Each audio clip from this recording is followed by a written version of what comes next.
everyone, by the way. Good evening. We're ready. On the go. We're going to call the meeting to order at 5 o'clock p.m. If we could all rise for the Pledge of Allegiance, I will lead us today. Put your right hand over your heart and begin. I pledge allegiance to the flag of the United States of America and to the republic for which it stands, one nation, under God, indivisible, with liberty and justice for all. Thank you. Mr. City Manager, Mr. Russi, may we have a roll call? Yes, Mr. Mayor. Councilmember Davis. Here. Councilmember Crosby. Present. Councilmember Lau. Present. Mayor Pro Tem Carter. Present. Mayor Hepburn. Present. We are ready to start here. Mr. Russi, would you like to explain what we're doing on our study session tonight? Yes, we have a study session on the subject matter of redistricting. As council is aware, we had several residents who expressed interest in this subject, and then there was a subsequent request that came from you, Mr. Mayor, to have this item at least brought forward for the council to all hear and understand just the different aspects there are about it. We were fortunate to get Douglas Johnson, and our city attorney will introduce him in a minute, who is very versed in this subject and be able to answer your questions as well as give you a general understanding of what that entails and what some of the other agencies that have gone to it are. Tonight's item is just a study session. There will be no action that's taken. Of course, council can give us direction to go do further research or whatever their desire is, but there will not be a formal action taken as a result of tonight's discussion on this item. So with that, unless there are any questions in the onset, I'll turn it over to Mr. Kress. Thank you, Bob and council. It's my pleasure tonight to introduce Dr. Doug Johnson. He is the president of the National Demographics Corporation. His corporation has been involved in over 250 districting and redistricting projects, a wealth of experience. He's done a number of presentations to groups. He presented to the League City Attorneys conference a couple of years ago. And we're just very fortunate to have his expertise and knowledge tonight to talk generally about these issues and kind of what he sees. So with that, Doug, it's yours. Thank you very much. And it is indeed my pleasure to be talking to you this evening. Just as a little bit of background on myself and my firm, NDC, we actually started just across the city line from you. We grew out of the Rose Institute. And all of us at the beginning started with the Rose Institute at Claremont McKenna College. We started out doing kind of more academic research, and then when we started doing contracts, we spun out the consulting firm so the college wouldn't get involved in our individual contracts.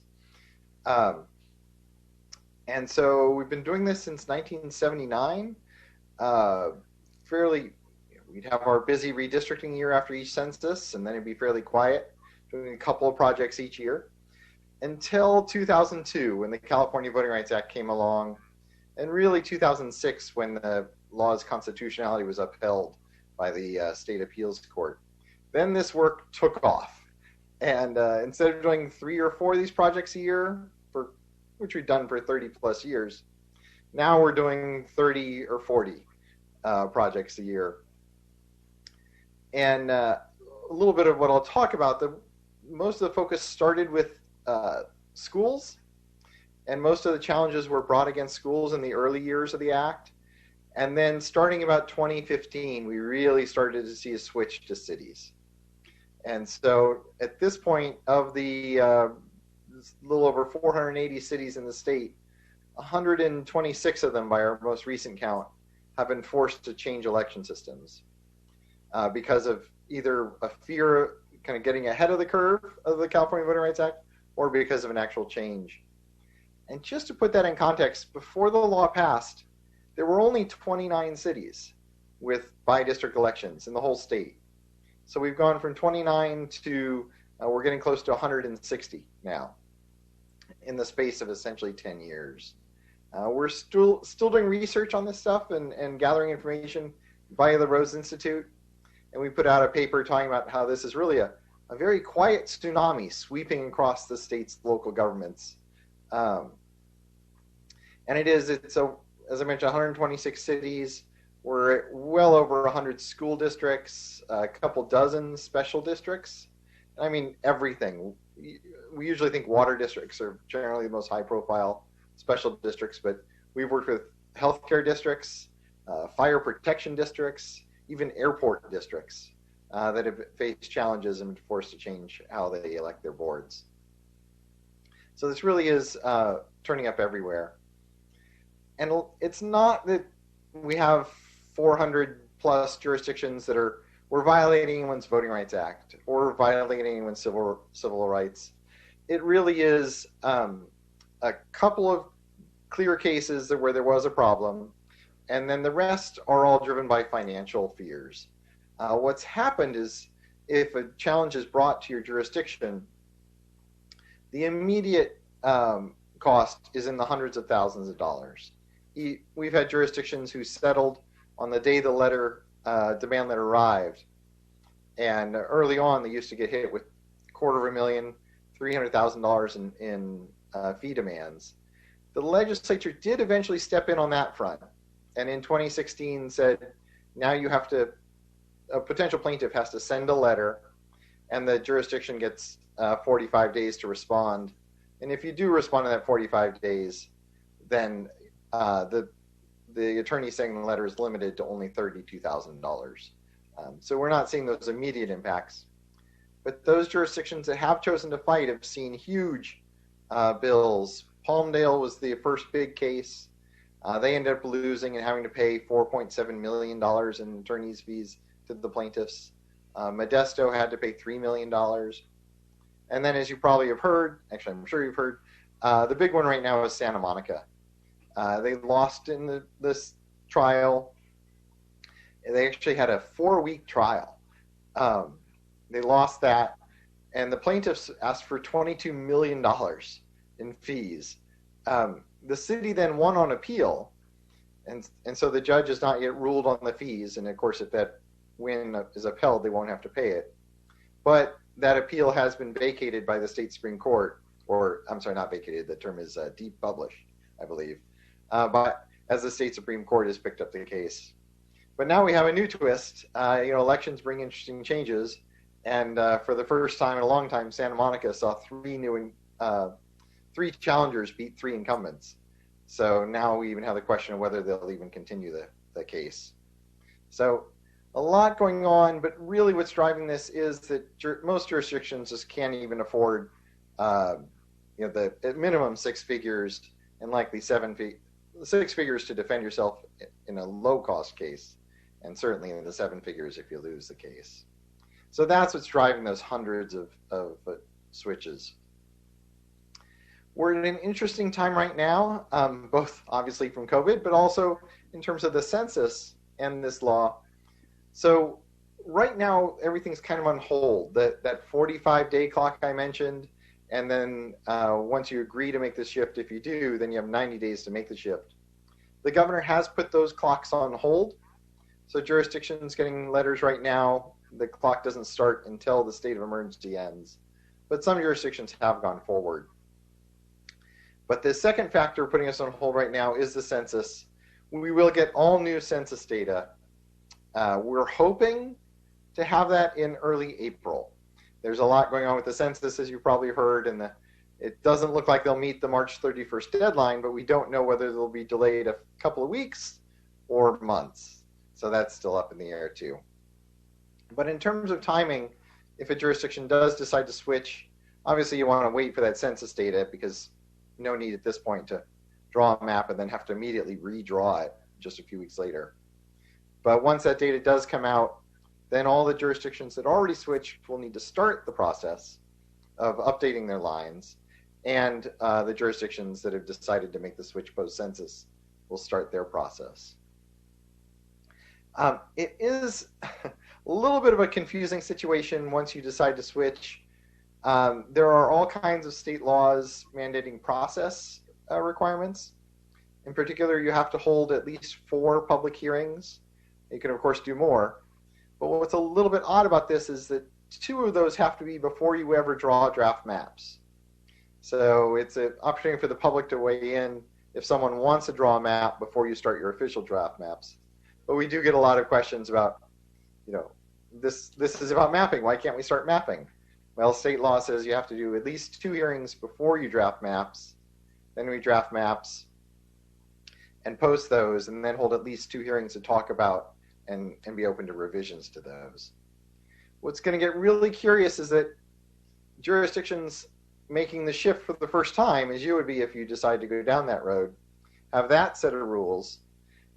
Cities going through redistricting have an entirely different set of procedural rules, and then school districts and special districts have a third set of procedural rules for how they'll go through their redistricting. So if you do decide to go down that path, don't look at the jurisdictions around you and what they're doing. For example, in your case, we've already worked with the city of Claremont, and so they're already in district elections, as you probably saw in November. So they will be going through a city redistricting phase. And through the city rules for redistricting, you would be going through an initial districting phase with different rules. And the school district, which actually we're contracting with to do their districting, will be going through a whole different set of rules because they're a school district. So it gets really confusing when people start looking at their surrounding jurisdictions, because no surprise to what all of you deal with almost every day, Sacramento makes things confusing, and they just can't seem to write a simple set of laws.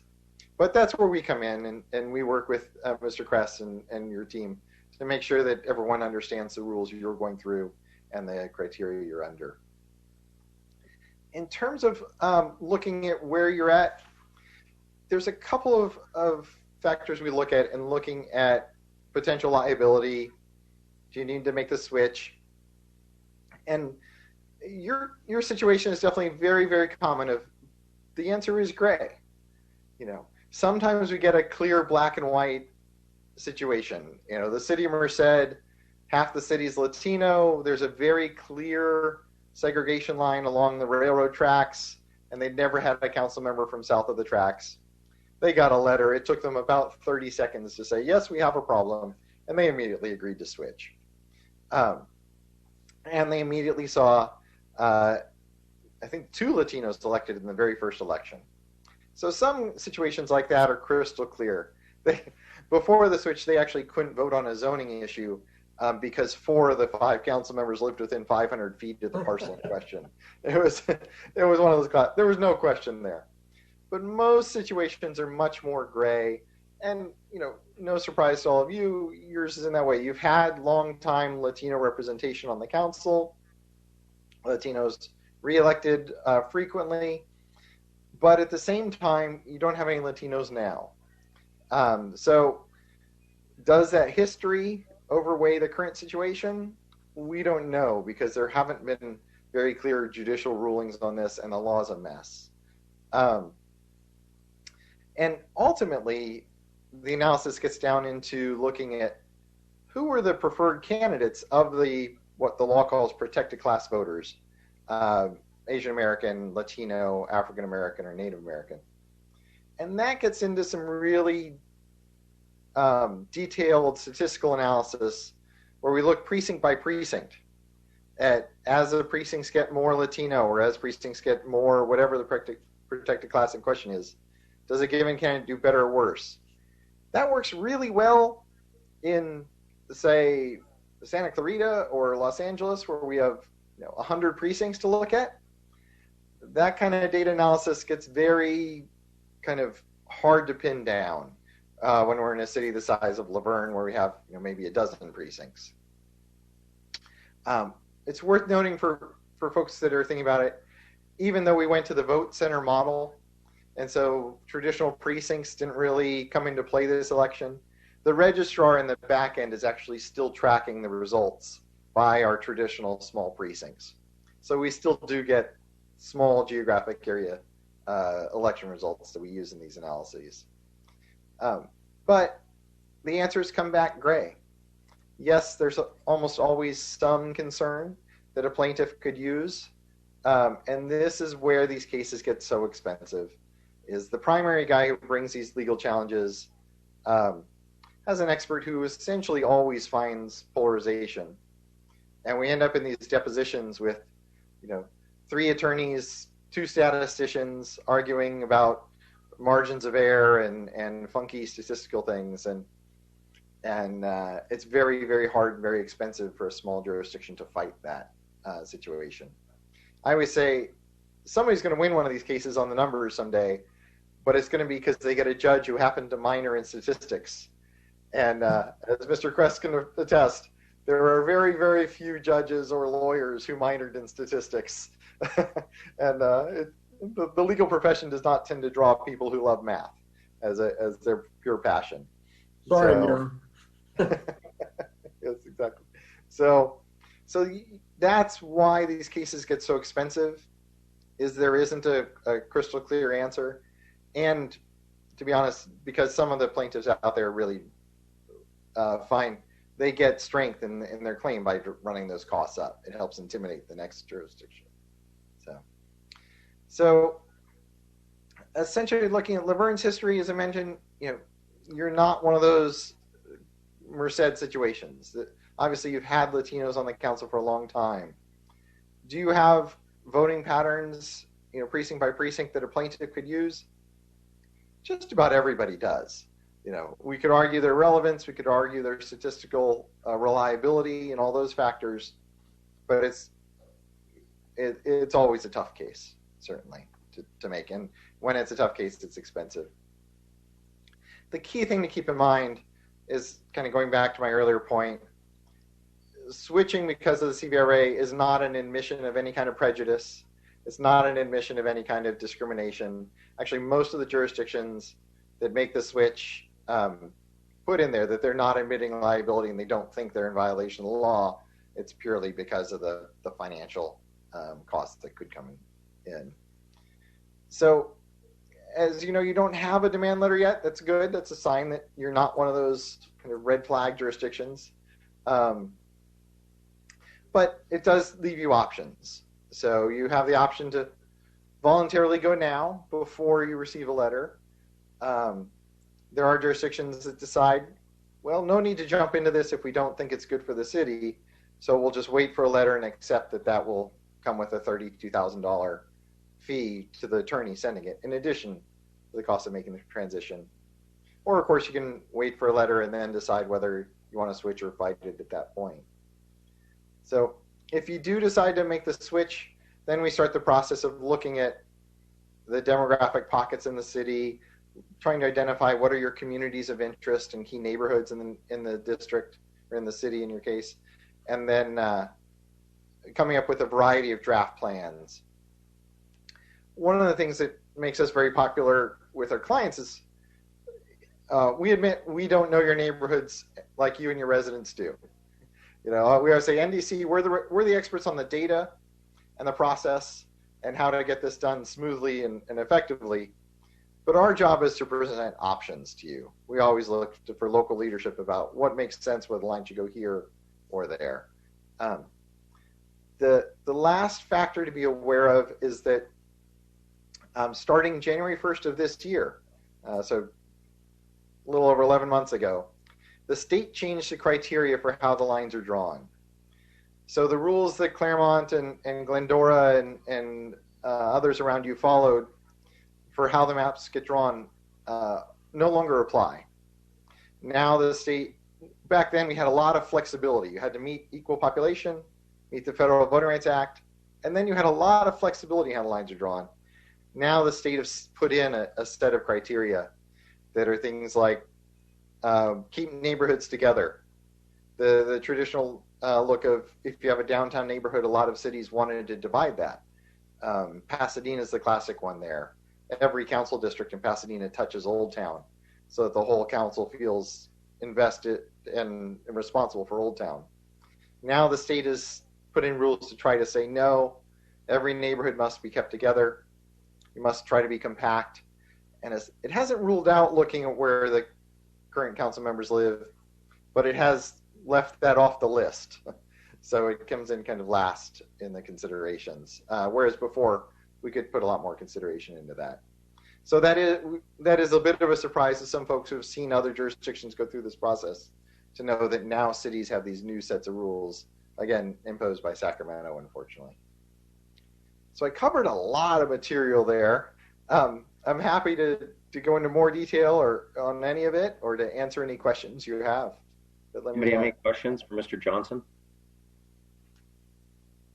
I have a question to start off with. I thought I heard you say you were talking about a school district moving forward. Was that our school district in Bonita Unified?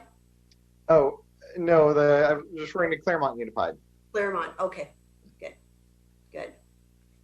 Mr. Johnson, a couple questions, if I may. Approximately the cost of this process for a community our size, could you give us a range? Yeah, it's heavily driven by two factors. One is how many meetings you decide to hold. As I mentioned, you have to hold 4. We've had jurisdictions hold 28 who really wanted to go out in the neighborhoods, but that's pretty extreme. The other is there are now some online mapping tools, and we actually have we're about to sign an exclusive agreement with one that provides a very simple tool that we then include in all our projects. But there are some very powerful, fancy tools that some jurisdictions want to make available to the residents, and those are fairly expensive. So at a basic level, you're probably looking at $25,000 to $40,000 to go through the process. And then if you added a ton of meetings, or if you went for one of the higher end tools, that would add a significant chunk onto that. And then timeline, because I know you said the data at this point, the earliest it's going to be available is April, and I know that for new, it sounds like that's on hold until after the COVID emergency order has been withdrawn. But if we were to start from beginning to end doing 4 meetings, what would be the typical amount of time? Typically, you probably want to take, let's say, 3 or 4 months to do that. We have, I think, our record where someone had an emergency where they were going to get, if they missed the election deadline, they were going to get sued, and so we've done it in about 2 weeks. But that's all special meetings, crazy. But yeah, I would plan to take 3 to 4 months to go through that, especially given in this coming year, it's going to be so hectic and crazy with all the jurisdictions going through this. It'll be tougher to schedule than normally. But. Thank you. Mr. Mayor, if I could ask a question. Go ahead. Doug, currently, Laverne has an at-large elected mayor who runs every 2 years. Could you talk a little bit about the 4-district versus 5-district option? Sure. Early on, this was a big gray area. One of the lead plaintiffs who sent most of the letters claimed that if you kept an at-large mayor, you were still in violation of the law. As I mentioned, the state has done some very little things to help with clarify some things, and they did clarify that the cities can keep an at-large mayor. That is not a violation of the law. So it's now your option. You can, when you go through the process, you can keep the at-large mayor, or you can switch to 5 districts. Most jurisdictions end up keeping an at-large mayor if they have it already, but some haven't. The main factor that drives them moving to 5 is that if the protected class neighborhood isn't big enough to be a majority Latino or whatever seat in a 4-seat map, they might be large enough to be a majority of a 5-seat map. That doesn't mean you have to make the change, but that has led some jurisdictions to choose to make the change. But the nice thing is the state has clarified, if you want to keep your at-large mayor, you certainly can. Councilmember Crosby? Yeah, thank you. And through my school district where I work at, we got the letter about a year ago. So going through this process, we at least got it pushed back after the last election. So, but so if we don't go through districts, two districts as a choice, we can get the letter suit, and then it's going to cost us an additional $30,000 to $35,000 plus what you said the fees of going through to go to districts would be. Correct. Yeah, I was not including the payment to the person who sends the letter in those amounts. That's correct. And if we agree as a council to go to districts prior to any suit or letter for suit, then they cannot sue us for that, even if we say we're going to go, but it's going to be this timeline. Is that correct? They cannot come after you for the money. That's correct. Yeah. Once you adopt your resolution of intent, then they can't come after you for the money as long as you finish. Well, it gets a little weird. If they do send you a letter that triggers a clock, and if you don't act in time, then they can sue you. They can't get their $32,000, but they could sue you for taking too long, except that clock is frozen right now because of the COVID emergency. So there are a couple jurisdictions that, if COVID were to end if the COVID emergency statewide were to end in, say, March, then they would have to quickly finish in 45 days. But that's a very unusual situation. And as you point out, as long as you finish in timeline, the plaintiff would not get anything. So that really removes their incentive. So it's really based on if we want to do prior to a letter or after a letter. Unless you want to fight a very expensive lawsuit, which a couple of jurisdictions have, but as I mentioned, a couple hundred have not. Councilmember Davis, any questions or comments for Mr. Johnson? Councilmember Carter was. Yeah. Oh, I'm sorry, I didn't see you. This is what's going through my mind is the citizens of the community voted many, many, many years ago to have a seated mayor. Now, would this go back to the voters to decide, do we want to go 5 districts or 4 and keep the mayor? Or will this process eliminate taking it back to the voters? It's an interesting question. There are different theories, and none of these have been tested. Do you know offhand if the council put that measure on the ballot? I think Mr. Crest told me this, but I forget. Forgive me. If the council put it on, I believe the council did. It wasn't an initiative process. Okay. Yeah. So if the council put it, mayor, pardon me. Talking about? Are you talking? Yes. About? Yes, it was. Okay. Perfect. It was brought to us. There's a theory out there that hasn't been tested that if it was put on by signatures, then the only way to change it is by signatures. But if the council put it on the ballot and the voters approved it, then yes, the council can change that. Essentially, it's one statute competing with another statute, and the CVRA has said you have the power to change that because you'd be pursuing the goals of the California Voting Rights Act. But again, that's not required. It's simply something that's on the table.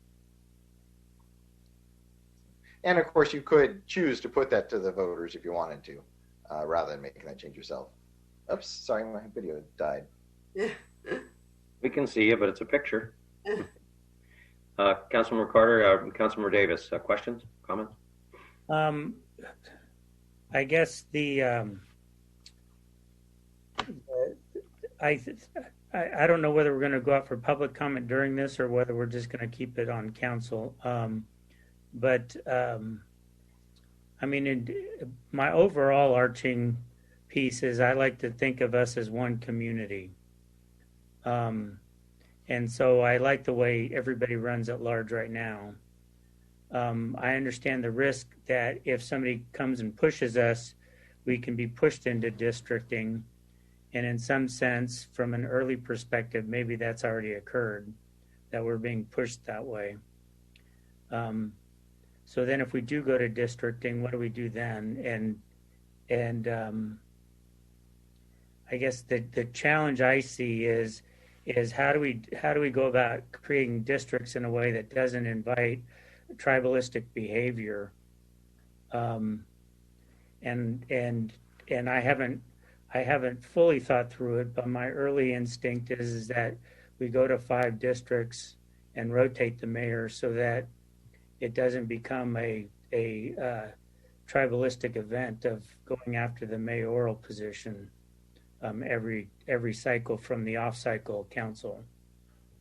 So, and my mathematical education lets me know that from a gamesmanship perspective, that's what the optimistic outcome for anybody who wants to unseat a mayor would do, is they'd be on council and run after the mayor during their off cycle and be protected.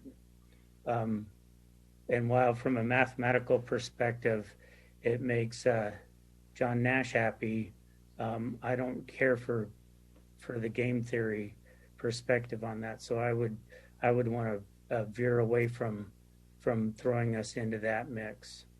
So that's at least what I'm thinking right now. Well, and I'd like to piggyback on what Mir's saying is we all received public comment letters sent to us. And one that really hit me was exactly the thoughts I had. Marlene Carney sent an email to all of us. And her words were quite specific to the point that she is a Latino woman and she has always felt well represented in our city. And she would like to keep the status the way it is. And I agree with Mir. We are a small city, and it's so nice that any resident can call us anytime, not just the people in our district. I could talk from experience. I have a business in Pomona. Our representative never gets back to us, but we are not allowed to contact another council person because they always turn us back to that one person.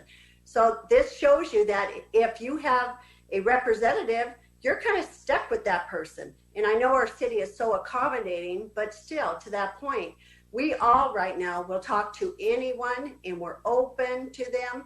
And I really appreciate Marlene's email. Thank you for that. And I feel strong about keeping it the way it is.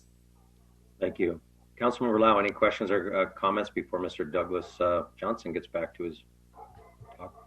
Yeah, so, I know that obviously there have been the letters that have gone out to other cities, challenging the way that they're handling things. And so, I don't know if I don't expect you to have a crystal ball necessarily, but, what is the likelihood of Laverne being one of those cities that gets targeted in the near future? And I ask that not because I don't think I have enough information to really say one way or the other which way I would like to go. However, I think in the midst of a pandemic, there are other fish to fry that are much more, I think, that is taking up our time. Not that this isn't important, but I think there are other issues that are taking up our time. So in terms of likelihood of us being one of those cities that ends up having to get that letter, having to pay out 30 to 35 grand just to settle that out, and then another however 40,000 or whatever the amount was to get the ball rolling and get the districting happening, what do you think, where do you think we stand? Yeah, well, you're definitely not one of the what I call red flag jurisdictions where I'd say you need to go because a letter's coming. After you get out of that tier, then you get into an interesting situation where it's very hard to predict. It could be local activists. It could be, a voting rights group that draws attention. The other problem with this law is it's being used for political reasons. We had another city in LA County that approved a very controversial housing development, had an election, the new council majority voted the project down, and the letter, the California Voting Rights Act letter actually came from the developer's lawyer. And the primary speaker at every public hearing was actually the developer's lawyer, talking about the districts. So they were using it just as a way to disrupt the council. So I can say you're not a red flag, but that doesn't mean you won't attract attention, right. And it doesn't mean that you won't get it come up as one of these issues. We said the same about Ontario, and unfortunately, this Northern California lawyer has suddenly shown up in Ontario filing a lawsuit, sending a letter and filing lawsuits. And if I make a quick comment on that too, is I believe we have at least 2 residents that has made publicly called on this. All they have to do is call this law firm, and a letter can come tomorrow. Right. So it's not what our majority of our residents say. It's not. It's just one person calling this law firm, and that is, I believe, how we got it in my school district. It was someone that was upset, and it didn't matter if we have a majority of Latinos on our school board. It's where you got that lawsuit, and trying to fight them is of what Mr. Johnson said, a very costly thing. And so it's cheaper to pay off, and it's really they send boilerplate letter to you, and you're paying $30,000 for a boilerplate letter. This is why I don't really like plaintiff attorneys, but and that's what gives, I believe, attorneys the bad name on that. But they're going up and down the state. I don't necessarily. I believe that our city is a great city, and it's being heard all the way across, like Councilmember Carter said. I don't like paying $30,000 to sharks to make us change. And I guess the question I have is there anything that we could do ahead of the game to prevent us from being forced into districts? Is there some maneuver we can make to prevent it? And I think I know the answer, because Councilmember Crosby is already indicating what that answer is. But if there was something, I'd be interested in doing it. If there isn't, then we might want to just get ahead of the game. For a very few lucky jurisdictions, and Claremont actually had this happen, someone actually called the city saying, "Did you get our letter yet?" And the letter had not arrived.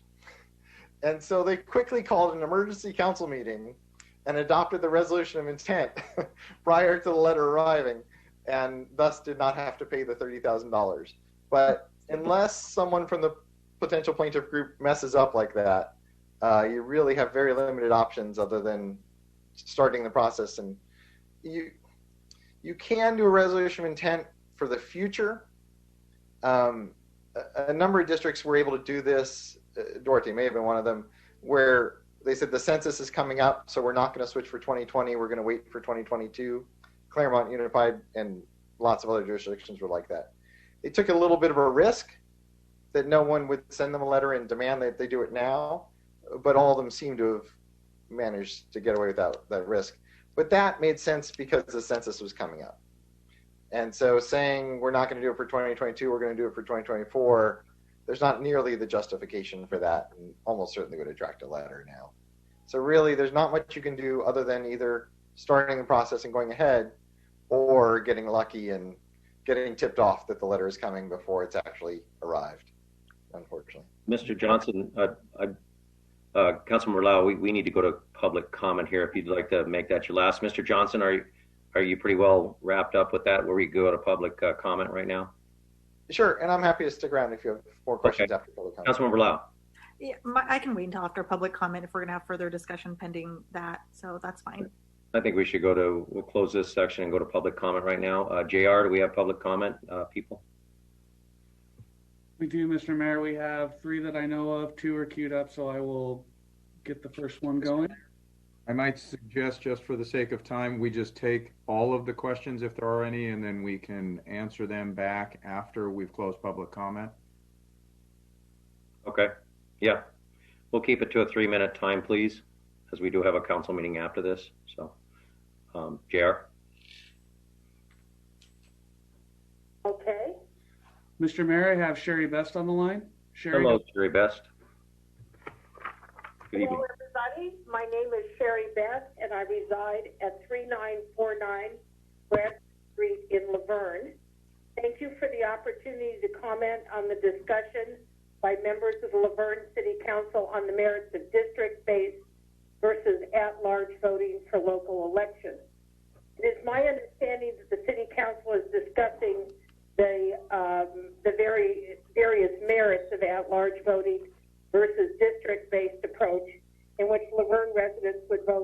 candidates only from their designated districts. The legislation that supports district-based elections is grounded in federal and state voting rights laws that were created to address the needs of underrepresented groups who have historically been discriminated against in the voting process. That is just and right. However, my concerns lie with the negative consequences engendered by taking a district-based voting approach. My research related to at-large versus district-based voting failed to uncover answers to questions regarding unintended negative consequences that could arise from making such a change. Here are my unanswered questions. 1. How can a sense of community be strengthened or even maintained when a smaller city like Laverne is balkanized by a system in which voters are at risk of becoming focused more on the needs of their particular district than on the city as a whole? We have suffered enough from polarizing influences that drive us away from more productively communicating and interacting with each other. 2. How would the city accommodate districts with highly changeable subpopulations? The University of Laverne comes to mind, with a student population that swells and diminishes based on the time of year. Many students register to vote where they live and must be represented, and their vote would have effect on the surrounding neighborhood. Of course, I'm talking about normal time, not coronavirus time, so that will change.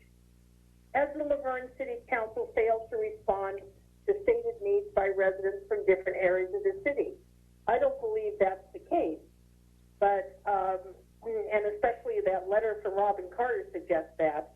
Have these concerns been based on a lack of responsivity to diverse individuals? This is an issue that should concern all residents, but I've heard nothing to that effect. 4, what has triggered today's discussion? Data that reflect inattention to diverse individuals, cost concerns, perceived self-interest opportunities by specific groups, or something else? It is important for me to know what is driving this conversation. How did it get here in the first place? Aside from meeting the needs of diverse residents, Ms. Beth, if you could finish up, please. gender, ethnic, and other forms of diversity within its makeup, and is this a perceived goal of district-based reorganization? In addition to responding to my questions, appropriate Laverne staff need to explore the responses to district-based voting taken by cities of comparable size. Ms. Beth, if you could finish up, please. Experience both immediately and over time. My final statement: whatever our decision must be made to meet the needs of Laverne as a whole. The spirit of the federal and state level voting rights laws that support these changes is appropriate and just. My concern lies not with this argument, but whatever else impels Laverne residents to support district-based voting.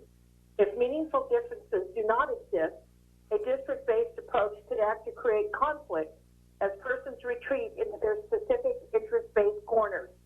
In the presence of existing conflict, district-based voting could act as an accelerant. Thank you for your time. Thank you, Ms. Best.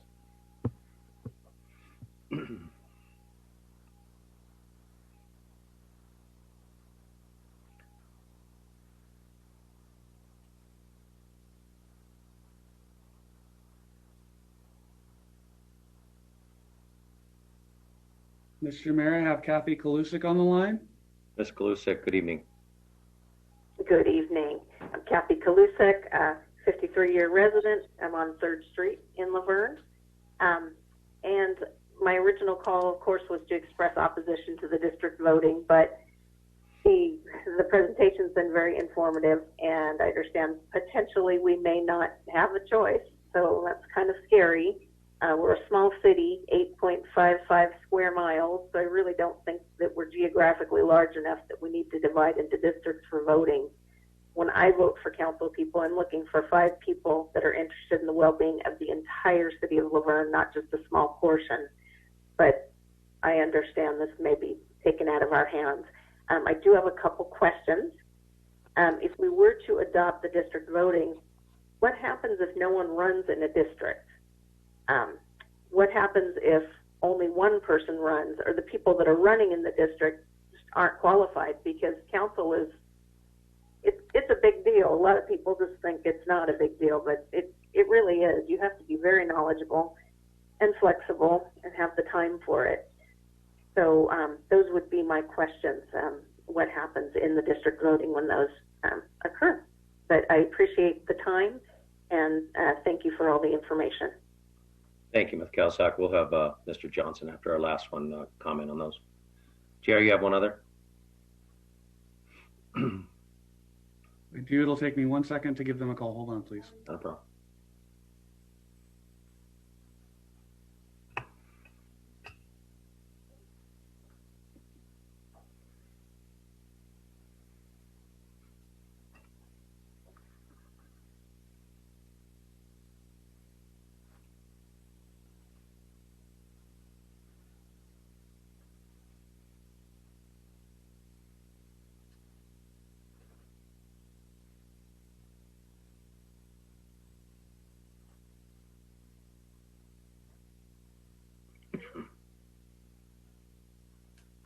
Sorry about that. We have a seemingly wrong number. Hold on 1 second.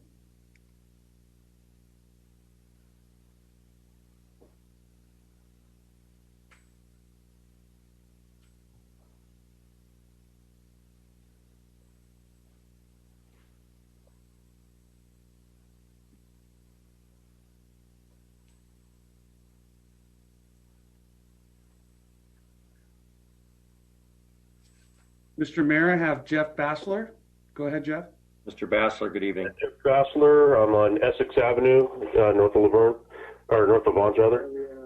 Let me turn off my speakers for listening in on you so I can not be distracted. We have the most geographically diverse council right now than in the 28 years I've lived in Laverne. We've never had a problem with representation that I've ever heard of. And I have been involved in the city enough that I think I would have heard of it if it were an issue. And districting limits participation. Essentially, if you've got a good council person for your district, why would you want to go through the work and effort of trying to challenge them? So you're not going to step up, but there may be a need for a better council person, just not in your district, and it keeps good people out, unfortunately. And what it ends up doing in doing that also is protecting bad or lesser potential council members, which, again, hurts the city.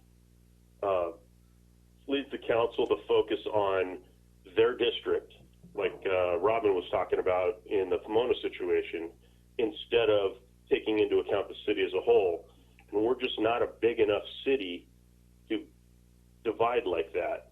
And if we are just worried about being blackmailed, instead of just caving to the blackmail, we should be partnering with other entities, other cities, etc., going back to the state and trying to change this automatic $34,000 disbursement or loss. You should have to have proof that you've done something wrong before you have to obligate money out.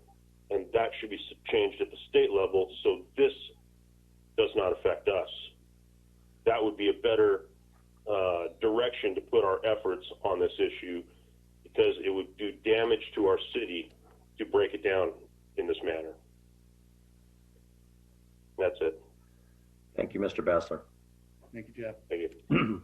Anyone else, GR? There are no other people that have submitted that they wanted to speak on this item, Mr. Mayor. We'll give it a minute. Mr. Johnson, you've got a couple questions you probably can answer.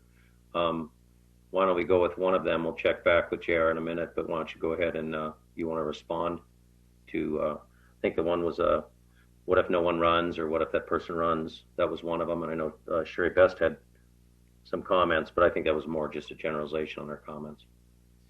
Yeah, certainly some very good comments and good insight into the impacts of the change. If no one runs, it's just like any other vacancy. some cities I know have unusual vacancy provisions, but if yours is the standard, then the council would either appoint or call a special election. Now, when you do appoint or call a special, they still have to be a resident of that district. But typically, we found people are much more willing to apply for an appointment than they are to run for an election. We've only had one jurisdiction, and that was a school district, where nobody applied for the appointment. And we called, MALDEF had actually forced the school district into district elections. And on the last day, we got a call, and we called up MALDEF and said, you made them do the switch, get someone in there. And with about half an hour left, they got 2 applicants in there. So as far as I know, everyone has always gotten an application when they had to appoint. But we have had a number of jurisdictions that had to appoint. If only one runs. If I could stop you, Mr. Sure. Johnson, if I could just stop you real quick. We'll go ahead and, JR, any other public comment? No others received, sir. I'll go ahead and close public comment now, and go ahead, Mr. Johnson, continue. Oh, thank you. So if only one person runs, it's just like if only 2 people run and there are 2 seats open. The city has the option to cancel the election, and that person is simply sworn in. There was a comment in there, too, about being too small. And actually, there is a too small provision in state law, but it's if you're less than 100 registered voters. So in the city as a whole. So it doesn't actually protect anyone. And sure enough, even South Pasadena, which is actually 1 square mile, has switched. You may be aware, too, Bradbury has had district elections since incorporation in the 1930s. And they only have 1,100 people, and they have by-district elections. So being too small is certainly a logical policy debate, but it is not a legal protection in any way. I was going to mention, too, the last comment about partnering up with other groups to fight. That does come up a lot. Rancho Cucamonga was actually sued by mistake. The plaintiffs meant to sue Chino, and all the details and all the facts in the lawsuit were Chino, including the population counts. And so you'd think that'd be an easy win. It wasn't. The plaintiff got a judge who let the plaintiffs refile. The mayor of Rancho Cucamonga at the time was the president of the League of Cities. And so, here we have a lawsuit filed by mistake. The president of the League of Cities is mayor. He tried to rally folks, and there just wasn't any interest in. Number one, it's very complicated to set up a legal defense fund, and that from one jurisdiction to another, it's almost impossible. And there just isn't the spirit for that, because the legislature has made clear they will do little tinkerings here and there, but there is no appetite in the legislature to revisit this legislation in any significant way, unfortunately. The League of Cities actually spends most of its time playing defense to try to keep the law from being made worse, rather than trying to make it easier for cities to avoid the financial impact, unfortunately. Oh, very good.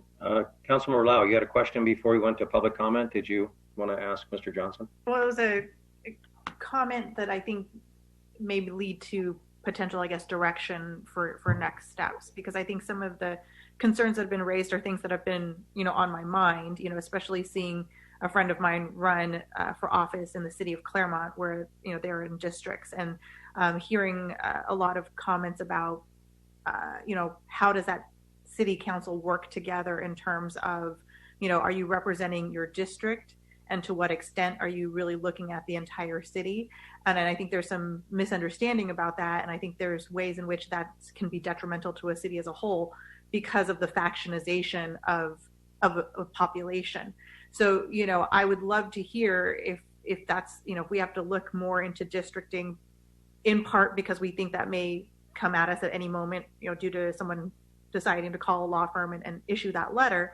I'd like to see what some of the best practices might be in terms of ensuring that factioning doesn't occur, because that would, that would be my concern too. In such a small city as ours, we don't need to create more division than than needs to be there. So that would be one of my, concerns about it. And I'd like to see what some of the pros, cons, best practices sort of information might be that might help us navigate our path. Any other questions or concerns for Mr. Johnson? Well, I guess I was going to just simply close out. I mean, I sort of made the preamble, but didn't quite get the punchline in, and that was to get Mr. Johnson's response to the fact that there really isn't an alternative path to defend our current at-large process. Is that correct? Not really, other than, what Glendale did is they got a community group to declare we have a $2 million check that we will write for the city's legal defense.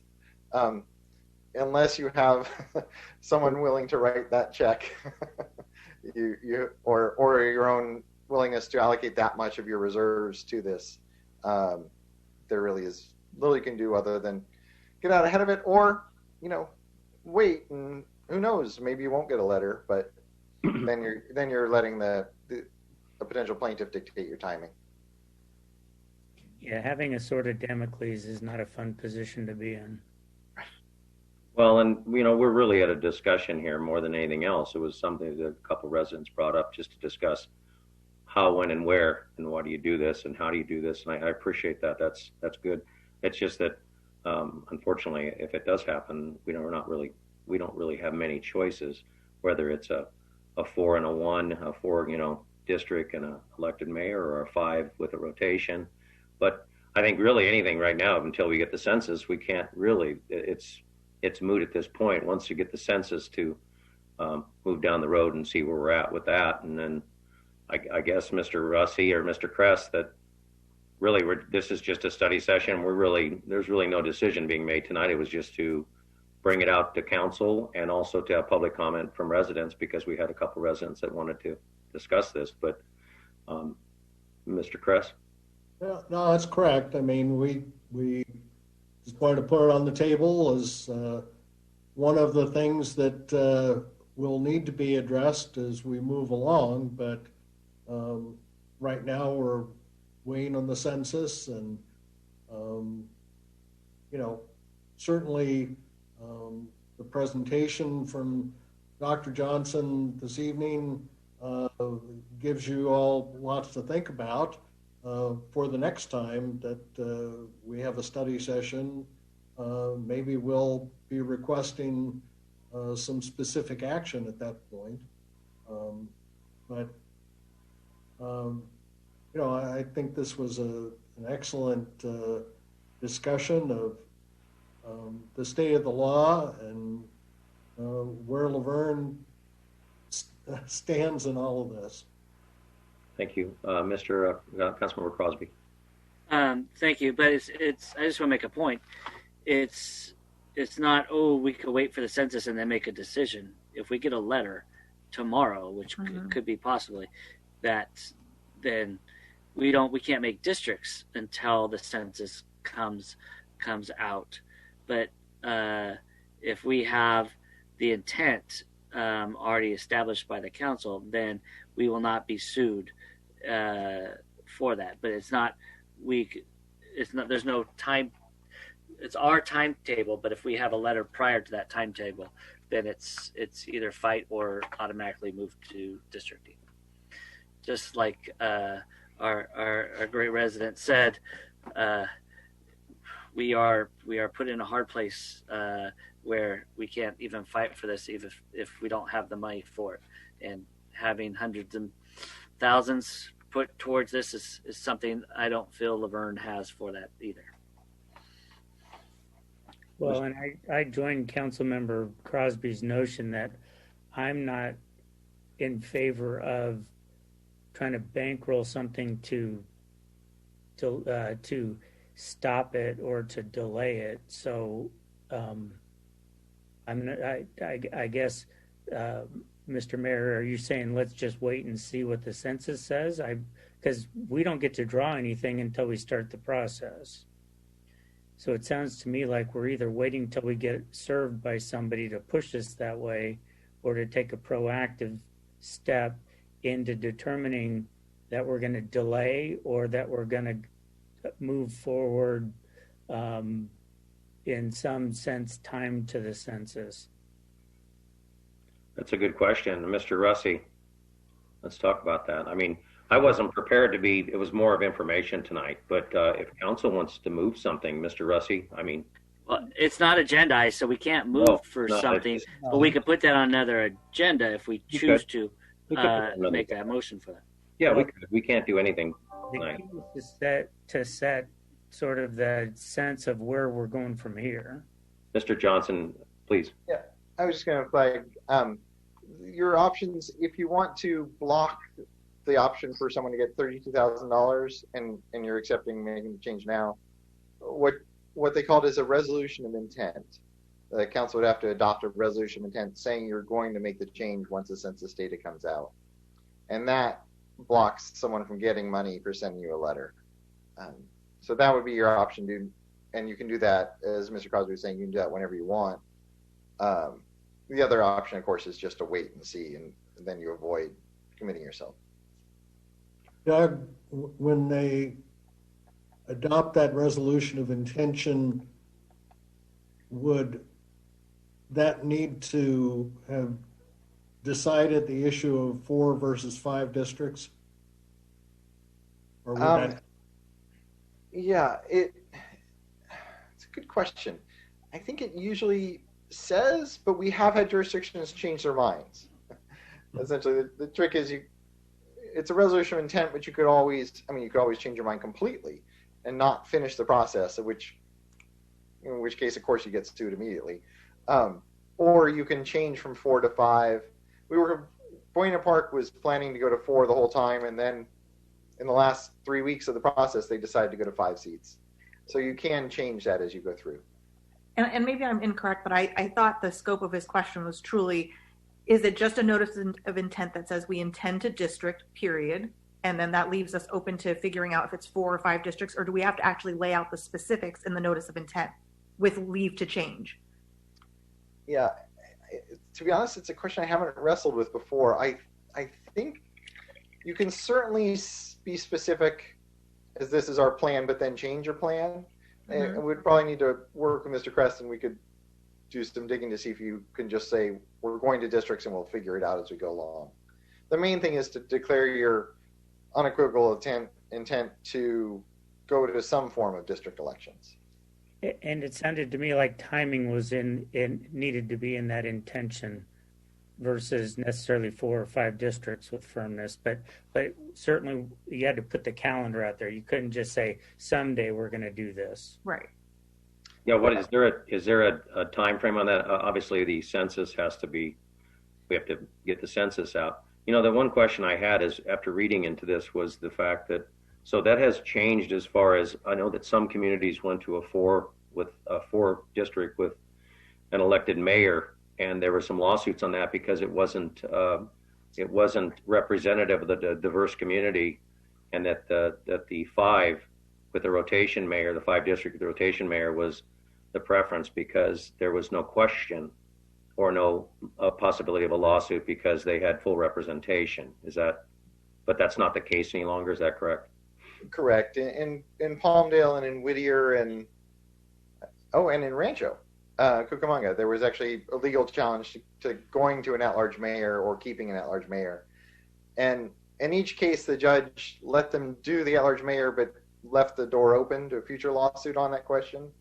But after that, I think forget if it's 2016 or 2017, the state did clarify that you could go to districts or districts with an at-large mayor. Without the possibility of being sued because of the diverse makeup of it.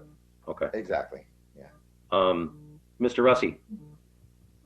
Yeah, the only thing I guess I'm wondering is if this is the direction we want to go. There were some other questions of additional information that it sounded like wanted to be researched. What the effects, I think Councilmember Lau pointed out on agencies that have gone to it. That starts to affect the timing of when realistically something can be brought back.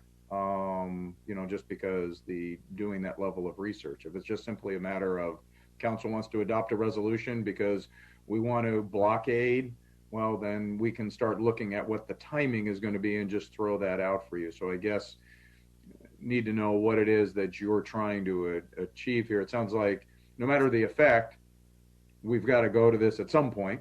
I mean, if the fear is to avoid the $32,000 payment, which is really what this all centers on, rather than waiting for the letter to come and then we have to do it. So I guess that's kind of where I'm curious where council's at with those items.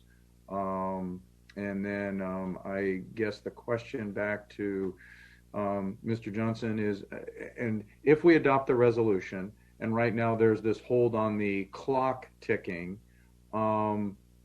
until whatever period of time in the future, which we don't know when that will be, we can maybe assume it's July, that clock would then start. Does that lead us to believe that, because we would have to have our districts done by whatever the start of the next election cycle would be, does that reasonably put us to 2024 before we really have to put things in place? I mean, if we set that timing up, not knowing all those pieces right now in a resolution of intent?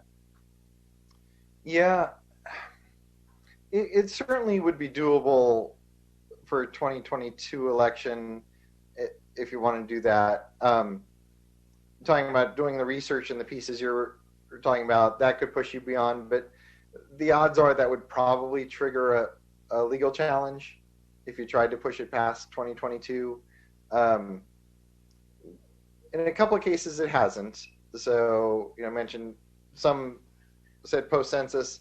Chula Vista actually adopted a measure in 2013 saying they'd switch for 2016. They did exactly what you're talking about not doing it for the next cycle, postponing it to the future cycle. And they're really kind of just rolling the dice and seeing will a lawyer actually sue us or will they let it go? So it is an option to roll the dice, and there could be some very good reasons to do it, but there's no real legal protection in there. So your next election would be June of 2022, if I'm correct, right? March of 2022. Oh, March. Yeah, that's right. That's right. Mr. Kress mentioned Well, that. no, because it's tied to the primary, and the primary has been changed to June. Oh, has it? That's Yes. okay. Yeah. June. We move back to June again? Okay. So hopefully June, yeah. Yeah. So that would mean you'd have to have your districts in place by mid-December.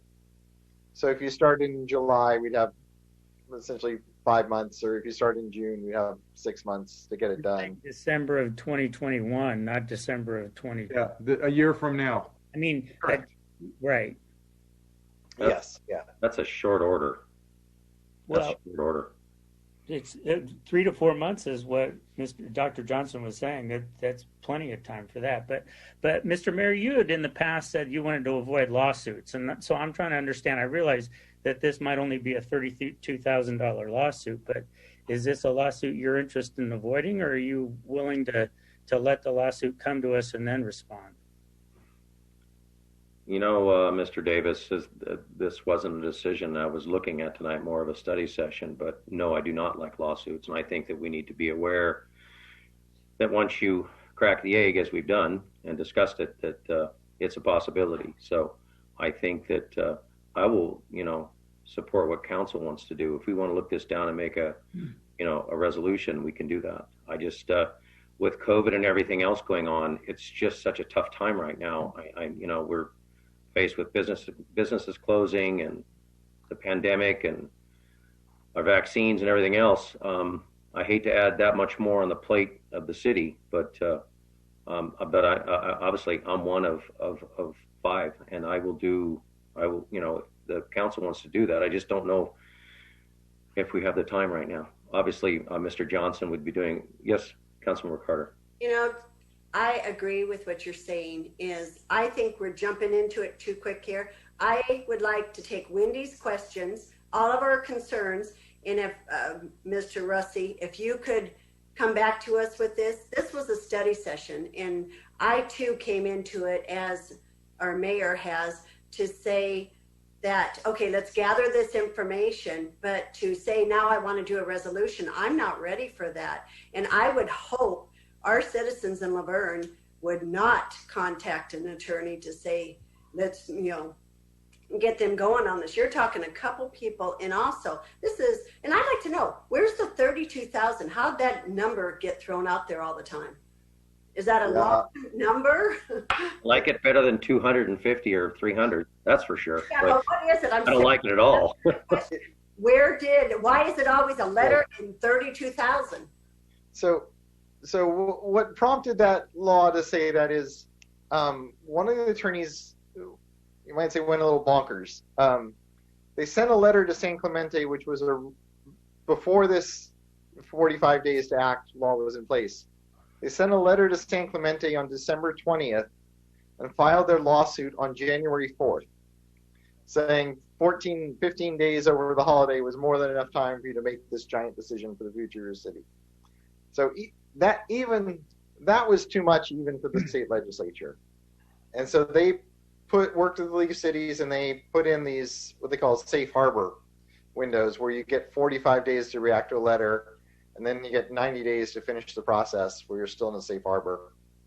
But in order to get those safe harbors, the trial lawyers group said, well, we want compensation anyways. You're taking away the $250,000 we got for suing San Clemente, so we want something else. And $30,000 was the amount they arrived at, and it's inflation adjusted. So now it's $32,000.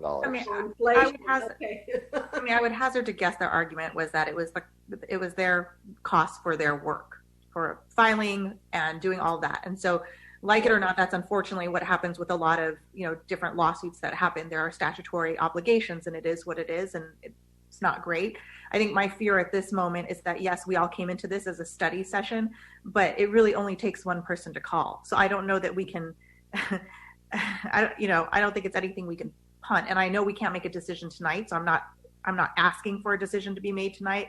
I'm just making it clear that because it's been discussed and it's been out there, it doesn't even necessarily have to be, a resident of the city that pushes it. It could be an advocacy group. And so just be very clear on that, none of us want this lawsuit, and we don't have the extra money to pay out $32,000 to settle something out and then have to pursue districting anyway. And so, when I ask for that information in terms of, best practices, it's really, in my mind, that's the down the road in terms of we're going to have to go down districting, but if we're going to do it, then we better do it right. And it has to be beneficial for all of our residents, because I think that the intent behind, the legislation is good in wanting, representation and making sure that underrepresented people get an opportunity to be heard. But in reality, we all should be working to make sure that that happens anyway, and not just doing it rote and saying we're splitting up our city into these 4 or 5 districts and all of a sudden everybody's represented. That's not necessarily the case either. So that's my only comment about why I was asking those questions, because I'm sort of seeing down the road of where we're going to have to go. No, and those are all very good points. But right now, there's so much on the plate right now with COVID and our businesses and everything else. If we go down the road a bit and to revisit this, the residents, we've only had 3 comments tonight, and there's been 2 residents that wanted to just look at this just to explain why and how it works, not necessarily going, yes, we could get a phone call, and yes, the time would start ticking. But I think that we need to just, as a study session, and then look at when the census comes, and then look at it again, I guess, down the road. But we're not going to be looking at it till April, May, maybe June. That's a problem, because if the census doesn't quite click out, Mr. Johnson, is that correct? It could be April, May, June, and before they actually finalize the census, especially with our area and precincts and stuff like that. I understand what you're saying, Mr. Mayor, about the complexity of to now. I guess I'm also concerned about $32,000 that I'd like to spend on our community and on supporting our community, either vis-a-vis business loans or help for our neighbors, versus giving it to a law firm. So I am concerned about as little as $32,000. But I don't think this study session necessarily cracked the egg. I think the egg was cracked, and now we're just trying to figure out what can be salvaged from this broken egg, and whether we make an omelet or whether we wear it. And so I don't know that the census gives us any buffer or safe harbor from a resident or somebody who overheard a resident or a law firm who's trying to figure out where to send letters to, we could get lucky and not get a letter for 6 months or a year or 2 years. So we either live with that risk of saying we could get a letter any day and we haven't responded to it, or we could get ahead of it. So sounds like we're going to just live with not getting ahead of it right now, and we'll have to revisit this at some other council meeting, and maybe somebody will request the resolution in the meeting. Well, and that's any money we spend on lawsuits is not good for me. But I don't want to belittle that. But I think it's understanding all that. I think it's the wrong time right now. I think we need to move forward with what's going on in our city right now. And I appreciate all the comments, but that's just my personal feeling. But if the other council has a different approach, we'd have to put it down the road for a vote. So.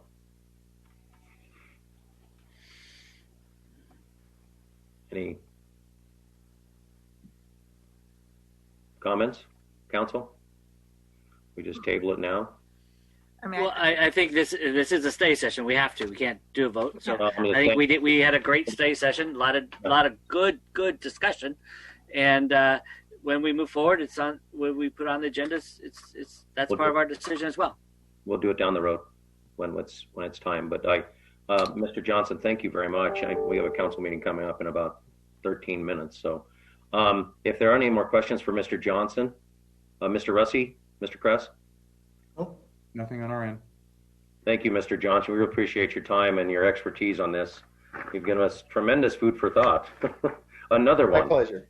My pleasure. And I'm always available if follow-up questions come up. Thank you. Thank you very much. And this meeting is adjourned. And no other comments?